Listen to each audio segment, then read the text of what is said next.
నమ్మిన వారిని మోసం చేయకూడదు, నమ్ముకున్న వారికి ద్రోహం చేయకూడదు. నమ్మకం అనేది సంపద వంటిది, పెంచుకోవాలే కానీ తుంచుకోకూడదు. మూర్ఖుల మాటలకు ఎంత తక్కువగా స్పందిస్తే జీవితం అంత ప్రశాంతంగా ఉంటుంది.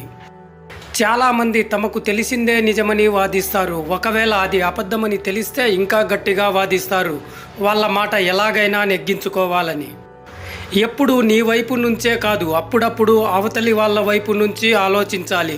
లేకపోతే అనుమానాలు, అపార్థాలు, అనర్థాలే మిగులుతాయి.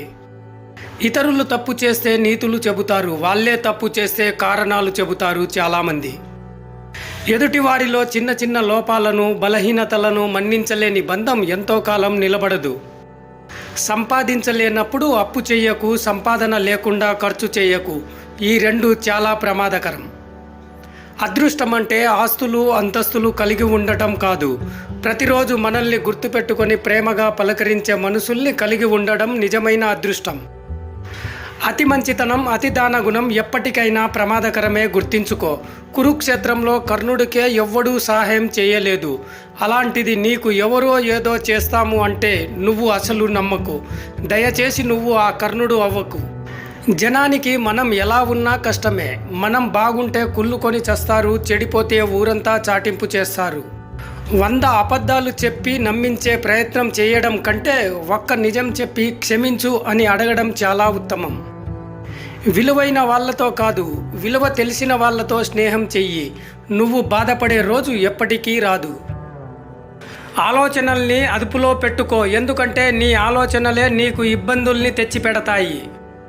మనిషి ప్రశాంతతను దూరం చేసేవి ఈ 2 విషయాలే. 1, ఎవరు ఏది చెబితే అది నమ్మేయడం. 2, విన్నదాన్ని మరొకరికి చెప్పడం. కోల్పోయిన దాని విలువ పోగొట్టుకున్న వాళ్ళకి మాత్రమే తెలుస్తుంది, కానీ అన్నీ ఉన్న వాళ్ళకి అర్థం కాదు. అబద్ధాలు మాట్లాడుతూ అవకాశానికి అనుగుణంగా నటిస్తూ బ్రతికే వాళ్లకు ఉన్న విలువ నీతిగా, నిజాయితీగా ఉండే వాళ్లకు ఉండదు. తల్లి లేకపోతే ఇల్లంతా చీకటి, తండ్రి లేకపోతే జీవితమంతా చీకటి మిత్రమా. ఎవరు ఎంత పిసినారోడు అని అనుకున్నా పర్లేదు, డబ్బు మాత్రం పోగు చేయి. దునియాలో డబ్బుకున్న బలం దేనికి లేదు. డబ్బు లేకపోతే స్నేహం ఉండదు, ప్రేమ ఉండదు, గౌరవం ఉండదు, కలలు కన్న జీవితం ఉండదు.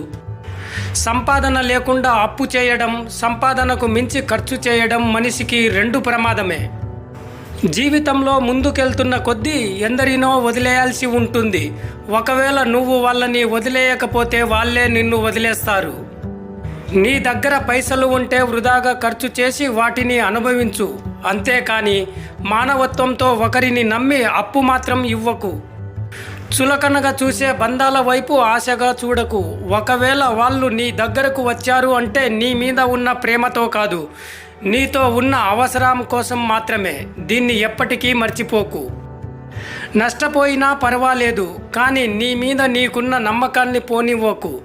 అన్నీ ఇవ్వమని దైవాన్ని కోరుకోవడం కాదు, భరించే సహనాన్ని, సాధించే శక్తిని ప్రసాదించమని నమస్కరించు. జీవితం అనే యుద్ధం భయాన్ని పరిచయం చేస్తుంది, కానీ ఆ యుద్ధానికి ధైర్యాన్ని పరిచయం చేసేది యోధుడు మాత్రమే. ఆలస్యమైనా పర్వాలేదు, జీవితంలో తిరుగులేని స్థాయిలో నిలబడు.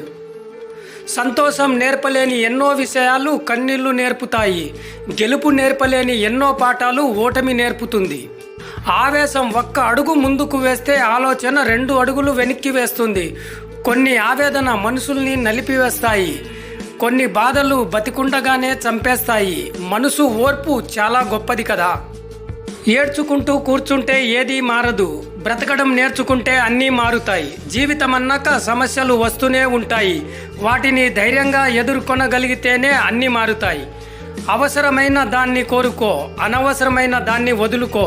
ఈ 2 విషయాలు ఖచ్చితంగా పాటిస్తే జీవితం చాలా సులువుగా ఉంటుంది. ప్రతిరోజు పలకరింపు లేకపోతే ఎంత గొప్ప బంధమైనా బలహీనపడుతుంది. అందుకే ఎంత బిజీగా ఉన్నా మీకోసం ఎదురు చూసే వాళ్లకు కొంత సమయం ఇవ్వండి. గుర్తుపెట్టుకో మిత్రమా, సలహాలు ఊరికే రావు, వీలైతే ఒక లైక్ ఖర్చు చేయొచ్చుగా. Please subscribe our YouTube channel and thank you for watching video.